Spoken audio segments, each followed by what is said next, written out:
Hi YouTube. Well, it's been a minute. I hope you can hear me okay and all that stuff. What I wanted to talk about today was when did the truth become the enemy? Now, what it is there's been this idea that if you speak about something, you're giving it energy, and if it's something that's the darker side of life is doing, and you speak about it, you're giving it energy. If somehow the collective have pushed things karmically onto a timeline that creates a certain reality, it's the reality is there. So it's better to acknowledge it and talk about it and create a solution to push the energy onto a timeline that people feel would fit humanity better than the one it's currently on. There is no point saying, don't mention something like Hugh should not be named, or like some type of like our actors. Is it Macbeth, where they don't say the name, something like that. But yeah, like you're not supposed to say it because. But if it's a collective reality, is it not just living in denial to suggest that mentioning it creates more of it if it's happening? So like, if someone was breaking into your house, would you pretend they weren't breaking into your house because that's going to make them break into your house more? Or would you do something about it? There's a certain passive energy that has crept into the spiritual community through over time, where love and light became the favourite phrase, and the idea of the shadow get pushed aside. So you've got many love and lighters out there who are shadow deniers, who deny that we contain any shadow. Now, how could this be? Every human is capable of doing anything, good and bad, which means we have within us the ability to do some things that we would consciously say we'd never do, but we could do it. That means somewhere in us we contain shadow, even if you're the nicest person. Because if there's anything you have to resist doing, then what you're resisting or resisting showing people, or the side of yourself that you don't like to put out there because you might have been told when you were young that way of behaving is bad, a certain way of behaving is immoral, that it's shameful. So you push it into a side of yourself that you don't show to people, and that is your shadow. So how can we deny shadow when it clearly exists? So what I'm saying is, what seems to have happened is that we're at a place where a lot of people are in denial about what this is.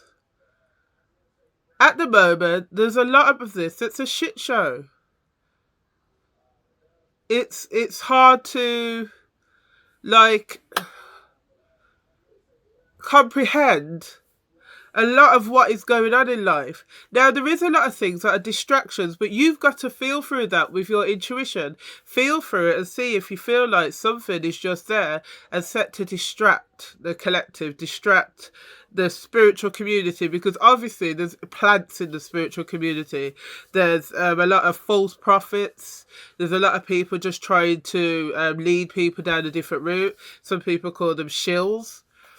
There's lots of them, and that would obviously have to happen. They would have to come into a community that's about like going into yourself and inner power and empowering yourself, because obviously the powers that be don't want people turning into superheroes overnight, do they? So they have to have distractions in place. So there are distractions, and them are the things that shouldn't be given too much energy, but you have to feel through them and intuitively see if you feel any truth in it before you can discard it. You can't just go through life pretending nothing's happening. How is that helping the collective?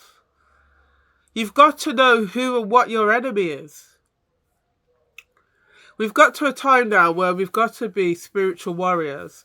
Now, anyone who doesn't want to do that, like, turn off this video. Like, this is obviously not the video for you, is it? Like, if you're not about stepping up and stepping in and standing up for humanity and knowing your enemy so you know what you're fighting, that's fine. But some of us didn't come here to just sit here and say love and light. Some of us came here to kick ass. Some of us have ancestors who were warriors.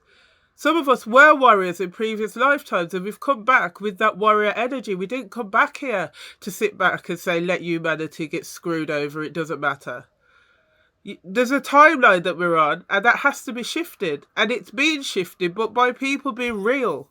It's not being shifted by people pretending it don't exist. You can't shift what don't exist.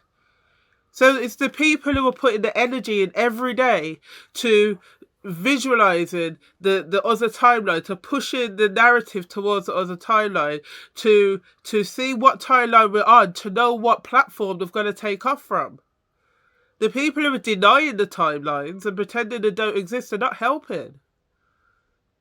If you are here now, you would think you'd want to be helping humanity. If you're a light worker, is it your thing to want to help humanity? Isn't it to want to be one of the warriors? Isn't it to want to save humanity, not to just sit back and pretend none of this is happening?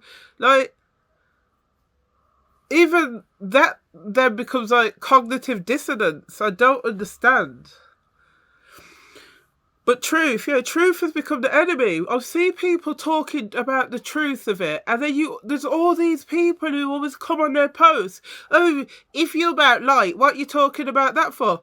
Oh, you're not allowed to talk about the polarity then. You're not allowed to talk within this matrix.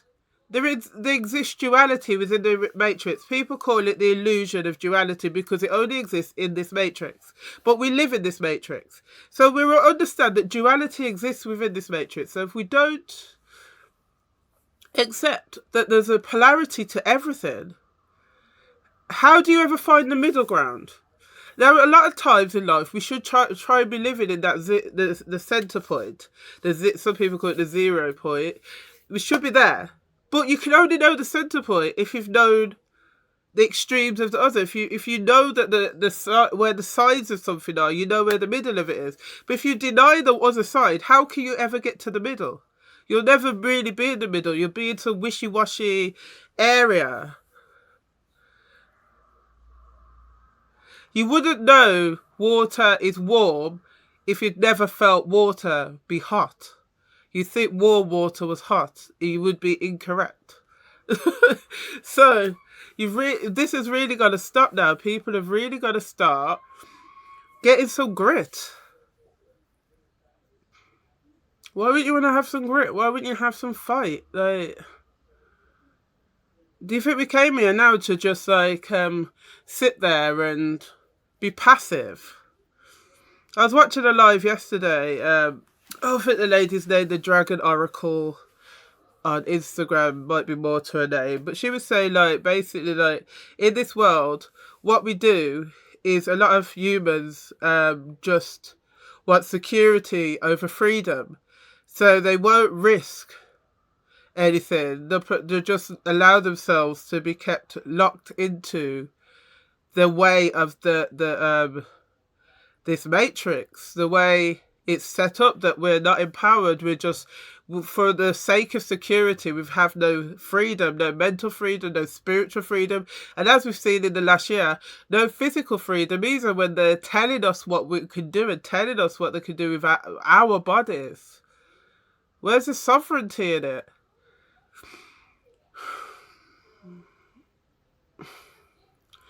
I don't know, people. I just get a bit frustrated with this idea that truth is a problem. Truth is not a problem. And I know truth varies for everyone. Truth shifts for everyone. And your own truth is transient and will change with your experiences. But at least aim for truth. Aim for something that's true. Why do you aim for denial?